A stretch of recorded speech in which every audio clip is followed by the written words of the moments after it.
quantitative inheritance, also known as polygenic or multiple factor inheritance. According to Joseph Cadwallader, this refers to traits that are controlled by many genes. It's not just one gene affecting the traits, but the combined small effect of several genes because of this. These traits are measurable and show continuous variation, meaning they are gradually vary and don't just fall into two categories like tall and short. For example of quantitative traits include height, weight in human, skin color, intelligence, crop yield, egg production in poultry, and milk yield in cow. All of these traits don't appear in fixed type, but exist of scale that's why they are also called metric traits because they can be measured. According to Euler, a British mathematician in 1906, quantitative traits are controlled by many genes called cumulative genes or polygenes. This means that each gene contributes a small effect, but when combined, they have a significant impact. Hello, by the way, my name is Rayan B. Fuenteblanca, and the topic that I assigned is all about component of phenotypic variations. So, what is phenotypic variations? So, the observed variation in traits stem from both genetic and environmental factors and can be decomposed into genetic or genotypic and environmental components, with genetic components further divided into additive, dominance, and epistatic variations. So, number 1, phenotypic variations. So, represent the total observed variation in a trait within a population. So, under the phenotypic variation, may da siya insusugad na equations. So, VP equals VG plus VE plus VGE. So, VP is the total phenotypic variations. So, VG naman, genotypic variation or genetic variations. So, VE, environmental variations or variations due to the environmental factors. So, VGE, genotype environment interactions variations. So, number 2, genetic variations refers to the variation in a trait due to the differences in the genotypes of individuals. So, Anderson genetic variants may datulon na components of genetic variants. So, number 1, additive variants.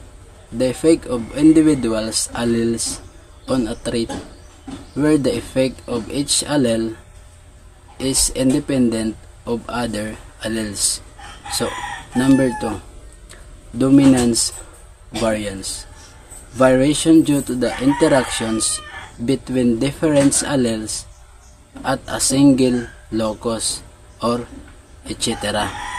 And number 3, epistatic variations. Variations to the interactions between alleles at different loci or genes. So, adi nga dan equation san Anderson epistatic variation. VG equals VE plus VD plus VI. So, nagkaiba na siya. And number 3, Environmental variations refers to the variation in a trait due to the differences in environmental conditions experienced by individuals. So, under Mansan, environmental variations may duha na components. So, number 1, environmental effects. Variation due to the factors like temperature, nutrition, or resource availability. And the last, genotype environment interactions.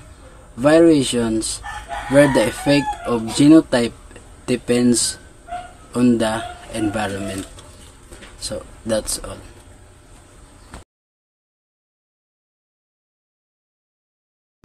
Analysis of quantitative threats.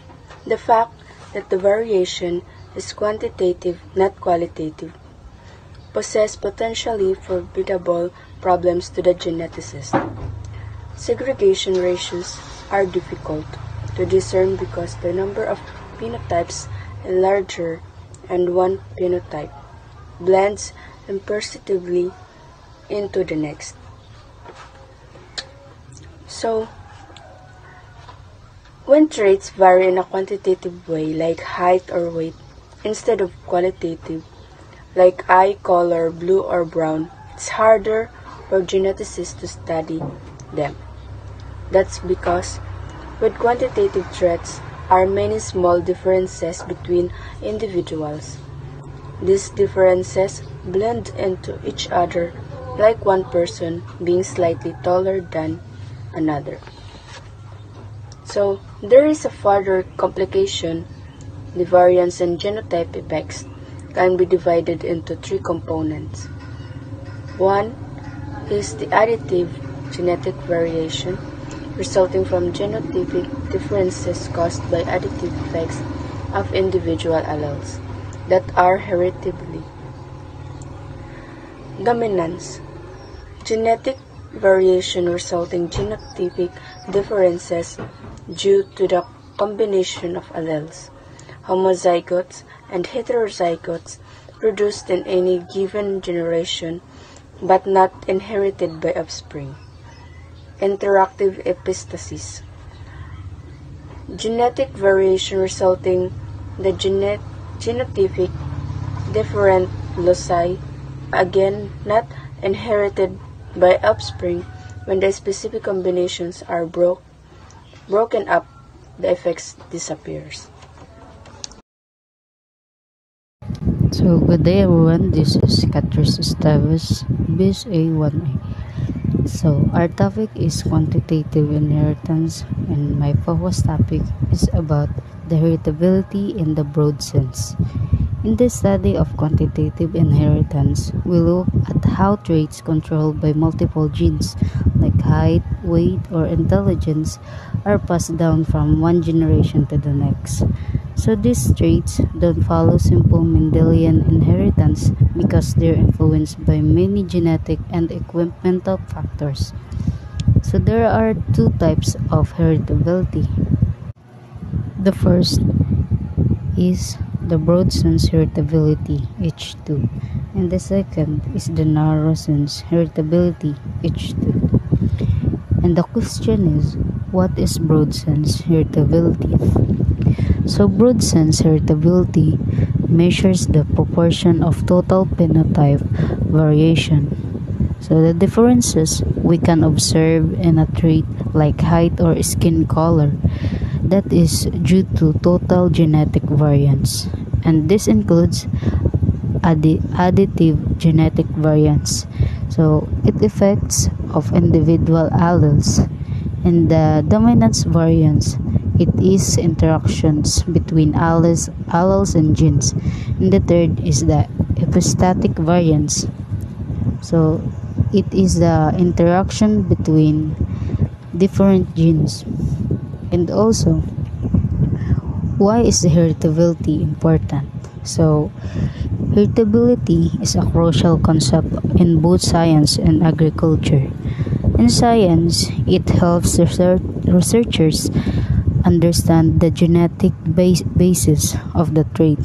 And in the agriculture, it helps farmers and breeders predict things like crop yield, disease resistance, or animal size based on genetic potential.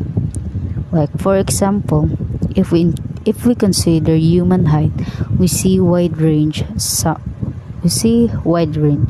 Some people are tall, some average, others are short. So this high variability suggests a high phenotypic variance. If most of the difference is due to genetics, then the heritability of height would be high. So, understanding this, the broad sense heritability, allows us to appreciate the full range of genetic influence and traits. Whether we're researching human health or improving agricultural practices, knowing how much genes contributes to what we observe is a powerful tool.